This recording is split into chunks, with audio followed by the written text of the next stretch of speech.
Hello everyone, আসসালামু আলাইকুম। Welcome to my new video. সকাল থেকে বাইরে প্রচণ্ড বৃষ্টি হচ্ছে। পুরো এখন 3টে। আমাকে হঠাৎ করেই ইমার্জেন্সি কাজে বাসায় যেতে হচ্ছে। আজ হচ্ছে বৃহস্পতিবার আসলে বাড়ির কথা অনেক বেশি মনে পড়ে, আর একটু কাজও আছে, তাই হঠাৎ করে রেডি হয়ে বেরিয়ে পড়ছি বাড়িতে যাওয়ার জন্য। সাথে কিছু কাজও আছে, তো সেটাই আগে করতে যাচ্ছি। আপু আর আমি, আপুও বাসায় যাবে আর আমিও বাসায় যাব, কিন্তু কাজগুলো আগে মিটিয়ে নিতে হবে। আর বাইরে বের হলেই তো এই যে জ্যাম, মানে কি বলবো, আমি তো আমার ভিডিওতে প্রায় প্রত্যেকটা ভিডিওতেই বলি যে বগুড়া শহরে মনে হয় ঢাকা শহরের মতো জ্যাম লেগেছে। রাস্তায় বের হলেই প্রচণ্ড জ্যাম, আর আকাশটা মেঘলা ছিল। জাস্ট কিছুক্ষণের জন্য বৃষ্টিটা কমেছে, তো আমরা ভাবতেছিলাম যে বৃষ্টি কমেছে, এই সময়ের মধ্যে কাজগুলো কমপ্লিট করতে পারলে ভালো হতো। প্রায় 5 মিনিট ব্রেক নেওয়ার পর বৃষ্টি আবার শুরু হয়েছে। মানে সেদিন প্রায় বৃষ্টি হচ্ছিল, 5-10 মিনিট ব্রেক নিচ্ছিল, আবার বৃষ্টি শুরু হচ্ছিল। ফার্স্টেই চলে আসলাম ঔষধের দোকানে, আর এটা হচ্ছে বগুড়ার সব থেকে বড় ঔষধের দোকান, যেটার নাম হচ্ছে সবুজ মেডিকেল হল। আর এই দোকানটায় প্রচণ্ড ভিড় হয়, যত ওষুধ আছে সব এই দোকানে পাওয়া যায়। তো আমার নানির ওষুধটা এই দোকান ছাড়া কোথাও পাওয়া যায় না। তো বাইরে প্রচণ্ড ভিড়, অনেকক্ষণ অপেক্ষা করার পর ওষুধটা হাতে পেয়েছি। আর হঠাৎ করে বাড়িতে যাওয়ার এটা একটা রিজন যে ওষুধ শেষ হয়ে গেছে, সেটাকে পৌঁছে দিতে হবে। আমার ভাইও চলে গেছে। তো যাই হোক, ওষুধ কেনা কমপ্লিট করার পর এখানে চলে গেলাম বেত কেনার জন্য এই দোকানটাতে। আপু হচ্ছে বেত কিনবে, বাড়িতে নিয়ে যাবে।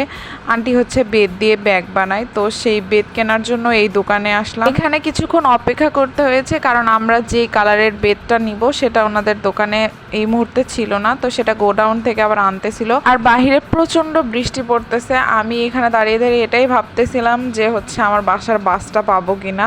তো যাই হোক, বেত কেনা কমপ্লিট করে এখানে চলে গেলাম মিষ্টির দোকানে। আপু না কি মিষ্টি নিবে, তো এখান থেকে হচ্ছে কিছু মিষ্টি কিনলাম। তো আমাদের সমস্ত কেনাকাটা শেষ। এখন আপু চলে যাবে আপুর বাসার দিকে, আর আমি আমার বাসার দিকে। তো আমার বাসার দিকে আসার সময় এখানে ফলমূল দেখতে পেলাম, তো ভাবলাম যে এখান থেকে ড্রাগন নিই। আর পেয়ারাটাও নিয়েছিলাম, কিন্তু আমি সেটা ভিডিও করতে ভুলে গেছি।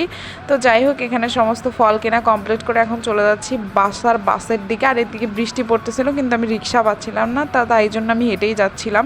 স্ট্যান্ডে আসার পরেই লাকিলি আমার বাসার যে বাসটা সেটা আমি পেয়ে যাই। তো আমার খুব ভালো লাগতেছিল যে আমাকে আবার ঘুরে ঘুরে যেতে হবে না। আর বাইরে প্রচণ্ড বৃষ্টি পড়ছিল, আর বাইরে বৃষ্টি পড়ার সময় জার্নি করতে আমার খুবই ভালো লাগে। এই সময় জার্নি করতে আমার প্রচণ্ড ভালো লাগে। আমরা প্রায় আমাদের বাড়ির কাছে এসে গিয়েছি, আর বাইরে বৃষ্টি হচ্ছিল দেখে বাইরের ভিউটা অনেক সুন্দর লাগছিল। আর আমি এখানে গান শুনতে শুনতে যাচ্ছিলাম, কারণ আমি ট্রাভেলে গান শুনতে শুনতেই যাই, তাছাড়া আমার খুব বোরিং লাগে। তাই বাড়ির কাছে চলে এসেছি, এখন বাস থেকে নামার পালা। এখন অলমোস্ট সন্ধ্যা হয়ে গেছে। তো বাসায় গিয়ে ফ্রেশ হয়ে দেখলাম আমার নানি অনেকগুলো খেজুর নিয়ে এসেছে। আর এই দেশি খেজুরগুলো খেতে কিন্তু খুবই ভালো লাগে।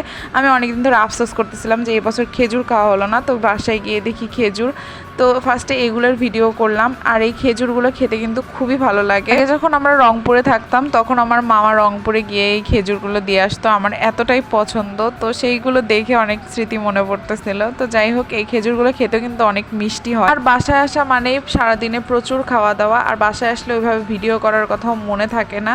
তো এই ছিল আমার আজকের ভিডিওটা কেমন লাগলো অবশ্যই আমাকে কমেন্ট করে জানাবেন। Thank you so much for watching. আর আপনারা ভিডিও দেখেন, সাবস্ক্রাইব করেন না কেন? ভিডিওটি ভালো লাগলে অবশ্যই আমার চ্যানেলটি সাবস্ক্রাইব করে আমার পাশে থাকেন। আজকের ভিডিওতে এই অবধি, সবাই ভালো থাকবেন।